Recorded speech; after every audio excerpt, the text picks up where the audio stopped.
going on, everybody? It's your boy Big Road 206 back with another esports and news episode for you. Here, as always, with the man, the myth, the legend, the Keymaster 84. As we expect him to say every time. Anyways, guys, we got a few awesome stories to cover for you today, as well as some few standings here and there. Keymaster's going to fill you in on a few things that not normal as far as League of Legends is concerned. At least for our channel, and we're gonna kick it over to the Keymaster, and he's gonna start you up with some what's new in the games, buddy. What you got? Oh, we got some releases, we got some delays, we got some confirmations. Always delays, dude. I swear, we're always reporting about delays. Last week we had no delays. That's true. That's true. Very true. So and there's only one this week. Of course, it is kind of a big one. Uncharted 4 delayed 2 more weeks to quote-unquote manufacturing. That's gonna make some people not very happy. Yeah, I mean, okay, so originally Uncharted was supposed to come out, well, it was actually supposed to come out in the winter of 2015. Obviously that didn't happen. It was pushed back to April 26th of 2016, and then to March 18th. Or sorry, it was started on March 18th, then to April 26th. Now it's May 10th. Wow. Yeah. It's a lot. So, I mean, we'll see what happens. It has been delayed again, guys, but they say that this should be the last delay because this is not actually for the game itself. It is for manufacturing purposes to make sure they can have as many copies out there as possible. There have been other rumors coming around that they have seen the actors and mocap people going back into the studios. Whether or not they were working on Uncharted or a different game, always hard to say, but I mean, we'll see what happens here in a few weeks if they keep on their current trend. Right. And some other news, you guys, just a quick aside here, we have Resident Evil 4, 5, and 6 are going to be getting HD remakes for the Xbox One and PlayStation 4 and PC later this year. Battlefield 5 has been announced to be speculated to be placed in World War I. Dude, super stoked for that, by the way. I'm like, that's not a bad idea. I mean, when's the last time we had a World War I game? I think we might have to make that a broad topic, just as a side note. Yeah, I think that might be a good idea. I mean, it's a different spin. It's still the same concept, just a different spin. It's gonna be really interesting. We'll see what happens there. But the big news for me this week, you guys, as far as a confirmation, dude, you are super ready for this game. No Man's Sky is finally, like, I'm not gonna say it's locked in stone, but it pretty much is locked in stone. It better be locked in stone, otherwise people are going to be freaking out. It's going to be coming out June 21st across PS4 and PC. They released everything. There's been a lot of people that got to go in there, and I find it weird they only got to play for 30 minutes, but, you know, I guess they want to do what they want to do. It's they don't want to put all their cards in. Yeah, out there right away. I mean, for a game that's supposed to take you years to play, it's 30 minutes. They could have given you an hour, but, you know, whatever. It's coming out in 3 different styles. It's coming out in the $60, plain Jane version, the $80 limited edition, and the always fun $150 Explorers edition, which comes with a sweet traveler's pen, a crazy looking box, some stickers, and a diecast scale of one, or model of one of the ships. It's pretty cool. So we'll see how it actually all looks when it actually comes out. And the cool thing about that, it's an actual limited edition. There's only going to be 10,000 of them made. Wow. So, actual limited edition, pretty cool. But other than that, you guys, that's really all we have in any kind of announcements and delays and all that good stuff. So, all in all, not a terrible week. But yeah, so I think Big Rose got something up going here. One of our last few big events in the winter. Yeah, buddy. Just kind of coattail on the last episode where I kind of chimed in with my take on the Street Fighter 5. So we had the first real big tournament just this last weekend to actually introduce Street Fighter 5. And it's the Winter Brawl X. It was also covered by ESPN. So if you want to see any more on this story, go to espn.go.com/esports and look it up over there. It's where I got all my information from. It's actually ESPN's doing a really good job with their esports page over there, and I know it's something we've touched on and talked about a little bit, but check it out. It's great information. Excuse me. But anyway, just to kind of cover a little bit of what happened at the tournament, the two young guns, new up-and-comers from nowhere, took out two top veterans to play in the grand finals. Filipino Champ 1, who is the #1 Street Fighter player in the world, got knocked out by a guy who only played in one tournament last year and didn't even place in the top 20. And then the guy who won, Joe, I can't say his last name, Sierra Melli? I want to say Sierra Melli. No idea. Excuse my cough, guys, by the way. Took it from Julio Fuentes in the grand finals.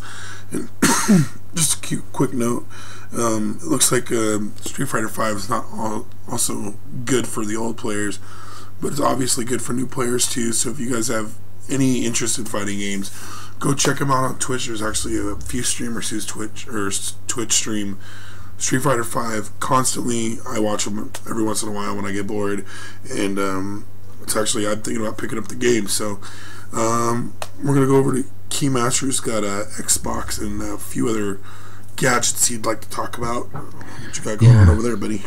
So over at the Big Green X, Xbox has been quietly this week been announcing a few things.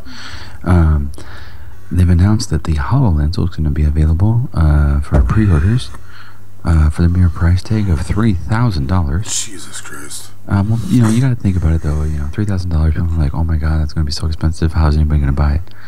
You got to remember, these are pre-orders for people who are going to be deving it, which means they're only going to be making these on an as-needed basis. So, I mean, yeah, it's expensive, but they're only going to be making like 30 of them. So, it's not going to be like when they have to make, 3 million of them. But yeah, that was announced this week, so it's pretty exciting to see that people are actually going to start being able to get their hands on it, start making games, start making just different things for it. I'm really excited for the HoloLens technology. I think it's going to be really great. Xbox also went on to saying that they might be changing up the way we see console generations. Not necessarily always, 7 years, box comes out. Right. 7 years later, the box dies, there's a new one. They're thinking about coming out and saying like, oh, you want to upgrade your processor? Here you go. You want to upgrade your graphics card? Here you go. Now, no one's exactly sure how that would work, but Phil Spencer was talking about it, and he seemed to be pretty excited about it, pretty jacked about it. And usually when he's pretty jacked about something, it's usually pretty down the road. So that's interesting to see. I'll have to see what happens with that. I'll definitely be keeping my eye on more for that, more for those stories. I expect more if they are going to be going that route for the Xbox One. Probably E3. Yeah. But I want to hear a bunch about it until then. But other than that, you guys, that's really all we have for stuff coming out of the Xbox. We'll take it over to Big Ro for some Call of Duty action. Hey, as always, I'm here with your Call of Duty update. Nothing major, nothing big. Going to do the top 3 standings for the North American, as always, as has been this entire season. Our boys over at Octopus Gaming are standing strong at #1 at 14-2 over the season so far. Moving into the tie for the #2 spot is MV and Rise. Just a quick little side note, the fall of FaZe has been interesting to watch in the CLW season. They came out strong the first 4 or 5 weeks, and they have just completely dive-bombed since then. I don't have the map count on hand, but I will definitely drum that up for you guys on my next update. Over in the EU, Team Infamous is sitting pretty at 13-3 on #1, and then both at 12-4 is Millennium and Epsilon. I don't cover EU very much, but I did catch one of their games. I happened to be awake, and they could give an A run for the money. I don't think they're as good as Optic, but the other bottom 4 teams out of the 8. We're going to see some interesting things in those brackets when that World Tournament comes up.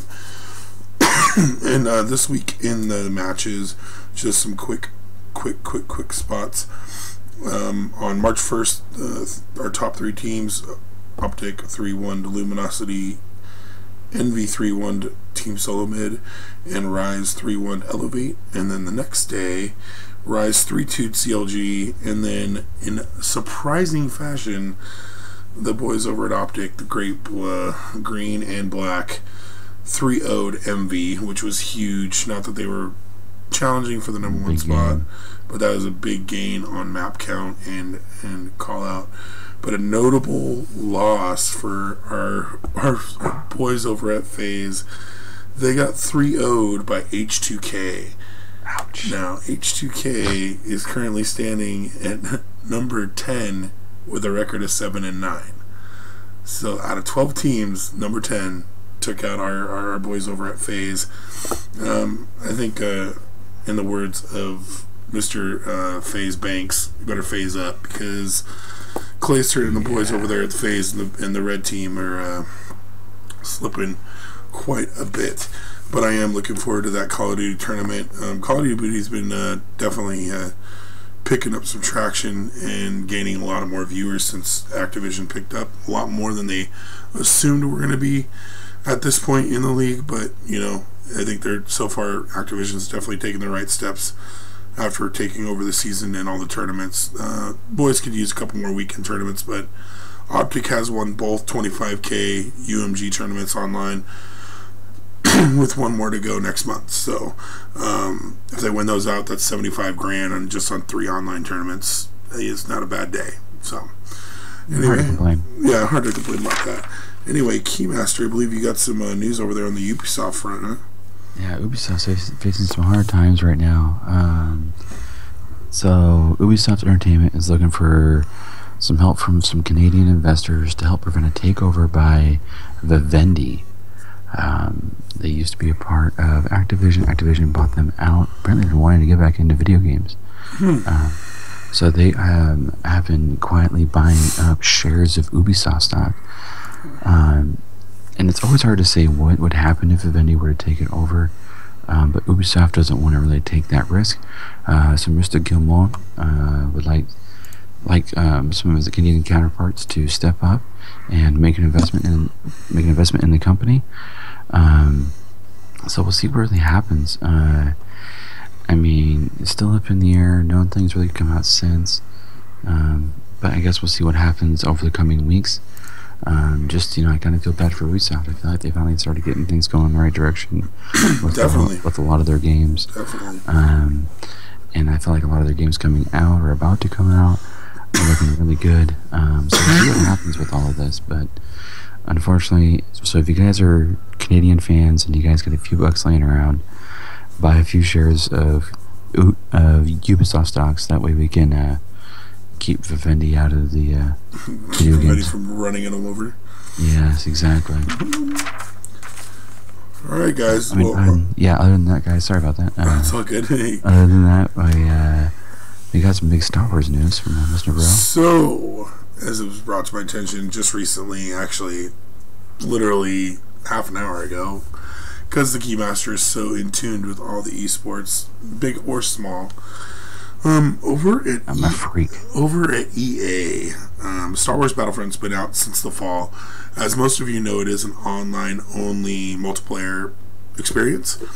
Well, apparently, one of the stars from Star Wars Force Awakens, Mr. John Boyega, which pronounced correctly because the Keymaster is so fluent in foreign last names, apparently. It's a gift. It's a gift. But John Boyega, who plays Finn in the movie Star Wars Force Awakens, took to Twitter and asked EA why there is no single-player missions, and then EA kicked back, well, did you play the missions? Because he wanted to learn the controls, and he wants a first-hand experience with acting and blah blah blah. And they had a little back and forth. You guys can go on to John Boyega's Twitter, which is John Boyega at John Boyega.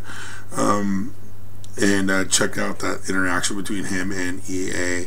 But you know, for those of you who know, some fans were actually also replying to him when this was going on. There's a few games that are going online only. The Division being one that's coming out soon, is a multiplayer online that they kind of wrap the campaign into the online experience. And it's because they need to save money. If you think about it, Tom Clancy hasn't come out with a game in what was the last game? Rainbow Six 2? I believe so. Or End War, which was a total flop. Anyway, not to get off topic, but a lot of these games are switching over to online-only experiences because people like me who play a lot of first-person shooter games who only like to play online, that's where all their money is. That's if they focus their money where the money's going to be at, they assume that they're going to sell more copies of the game, which Battlefront hasn't done bad for itself, especially in the midst of a new Call of Duty Black Ops 3, and, you know, facing some other huge titans in the first-person shooter world like Halo 5. You know, it hasn't done bad for itself. So, anyway. It's a little rough out there. Yeah, it's a little rough. You're facing two titans and a lot of chop. Yeah, I mean, Black Ops 3, everybody was so hyped for this game because Advanced Warfare and Ghost were complete garbage. In my opinion, again, this is in my opinion. We'll save that for a bro episode, but Halo 5 has come through and really taken a lot of people by surprise. Again, in my opinion. Not this guy. Well, not this guy who's almost a level 100. Anyway, besides the point, I'm also still sitting at a level 31. For games like those who still put out a single-player campaign and still have the chops to sell millions and millions and millions of copies of the game, I don't like the idea of going straight to online multiplayer, but it happens. I understand it's part of the industry. But it looks like Battlefront is not going to get a single-player campaign. They might do a patch with a couple extra missions, but it does not look like they're going to go to a single-player campaign. And so Mr. John Boyega is just going to have to continue to get out there with the rest of us and eat some Vader's lightsaber. Just saying. Anyway, Key, what you got for that LCS news, brother? Well, it's actually kind of a slow week in LCS because of Intel Extreme Masters Katowice. That event's going on this weekend, so they have a week off. For you guys who don't know, the teams that were invited to participate in IEM were Origin, Counterlogic Gaming, ESC Ever, Quaigu Reapers, Team Solomid, SK Telecom T1, Fnatic, and Royal Never Give Up. Those are the teams that were invited to Intel Extreme Masters, so everybody has the week off this week on both the EU and NA side. There is some news, those guys, don't panic too much. We'll go over the standings and we're going to talk about playoff implications. So we're going to start off with the European side. We have G2 Esports, Team Vitality, and H2K all tied at 11-3 for first place. Unicorns of Love, 9-5 in fourth. Love that name so much. Yeah. Fnatic 8-6, number 5. Origin at 7-7 in 6th place. Elements, Splice, both tied for 7th place at 4-10. Rocket 3-11 in 9th, and the Giants at 2-12. Wow. Not a good season for the Giants. But with that being said, guys, with the standings on where they're at right now, H2K, G2, Vitality, and Unicorns of Love have all secured their playoff berths. Now there are still 2 more spots. The top 6 teams go. So Fnatic and Origin can actually secure their spots if they get 2 victories next week. They can get 1-1, but then you're pushing it. But if they just get 2 wins next week, they're in. Nice. And then obviously the Giants are straight up out of the race. They have no way of getting in. It's physically impossible for them to win enough games. Splice, and Elements do have an outside shot, but they have to clean sweep the next 2 weeks. That means they have to win 4 matches in 2 weeks. Possible, yes. We'll see what happens. Then going on over to the North American side, obviously, as you guys have heard us talk about, the Dominant Immortals is sitting at 13-1, Counterlogic Gaming 10-4, Cloud9 9-5, TSM coming in at 4th place at 8-6, Energy Esports and Team Liquid both at 7-7, Team Impulse and Echo Fox are 5-9, and then Team Dignitas and Renegades are at the bottom of the pile at 4-10 and 2-12. Not a good season for the Renegades. Dude, that Echo Fox team, though. Ever since they got their lineup, they've been a lot better. So, guys, to put this into perspective, only 2 teams on the North American side are locked in right now. That'd be Immortals and Counterlogic Gaming. Every other team can actually, there can be a lot of movement, because you're talking about 1, 2, 3, 4. There's 6 teams that have a difference of 4 wins. Jesus. It's like if Echo Fox were to win all 4 and Cloud9 were to lose all 4, that could knock Cloud9 into provisional matches. They might actually have to like play for their spot in the LCS, which would be crazy, but it could happen. That's how close the race is in North America right now. Wow. Yeah, that's all we got for LCS. Like I said, if you guys want to watch some LCS action, not LCS action, but League of Legends action this weekend, make sure you guys are checking out IEM Cataways. It's going to be streamed. There's also the CSGO trades going on this weekend. We'll be reporting on that next week. But that's all we got for LCS news right now.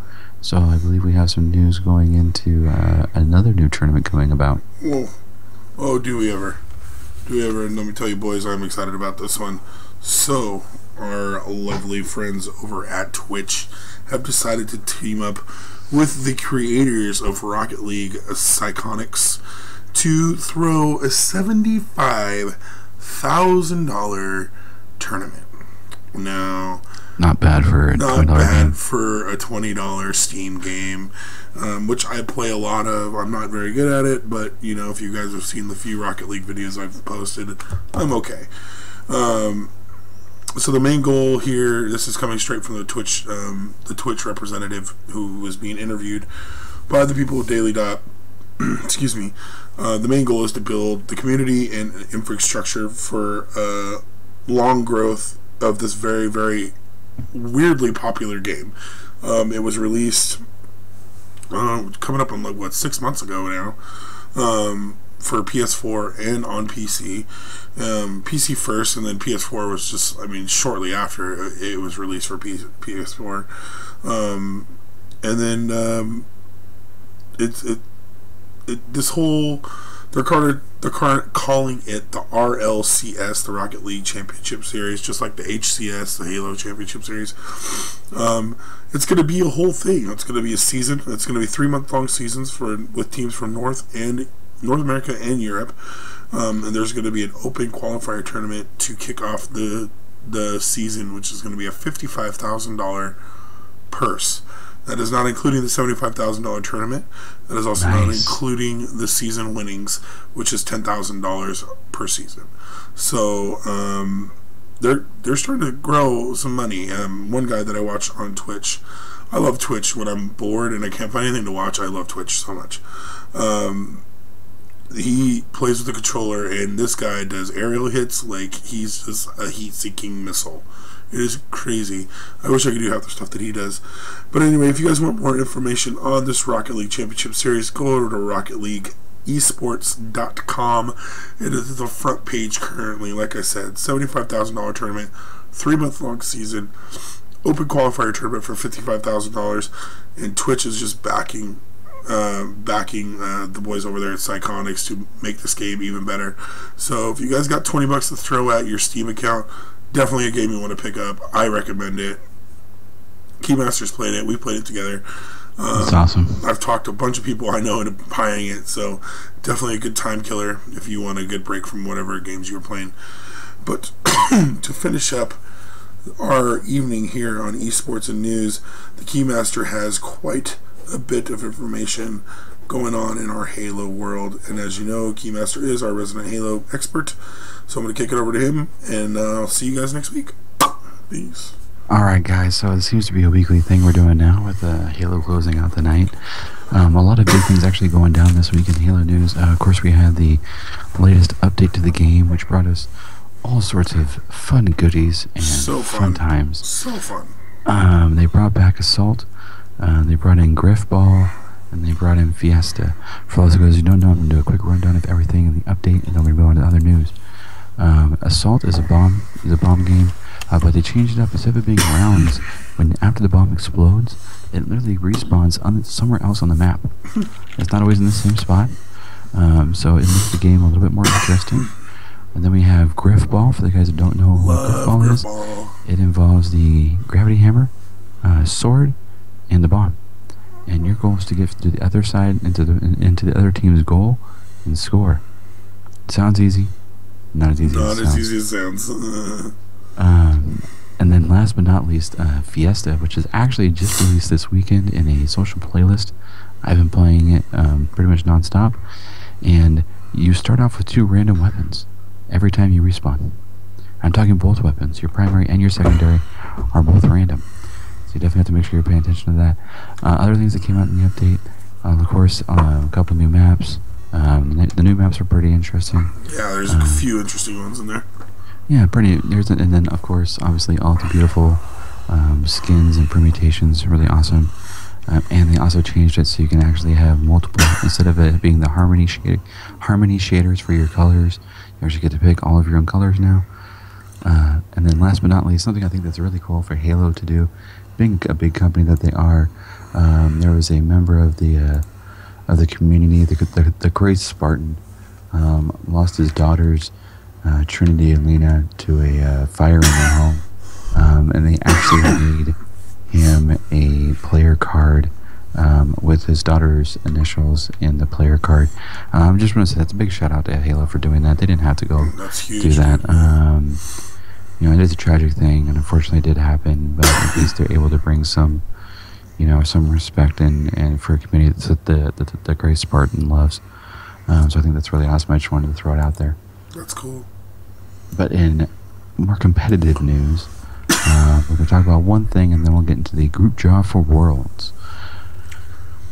So, Noble Esports had Noble Esports Halo team qualifying for the championships. Mad drama going down. Not exactly sure what happened. We literally found out about the story right as we were about to go on, but I had to report it. The players have left Noble Esports and joined Elevate. So Elevate is now in the Halo Championship Series, because the spots in the series follow the players, not the team.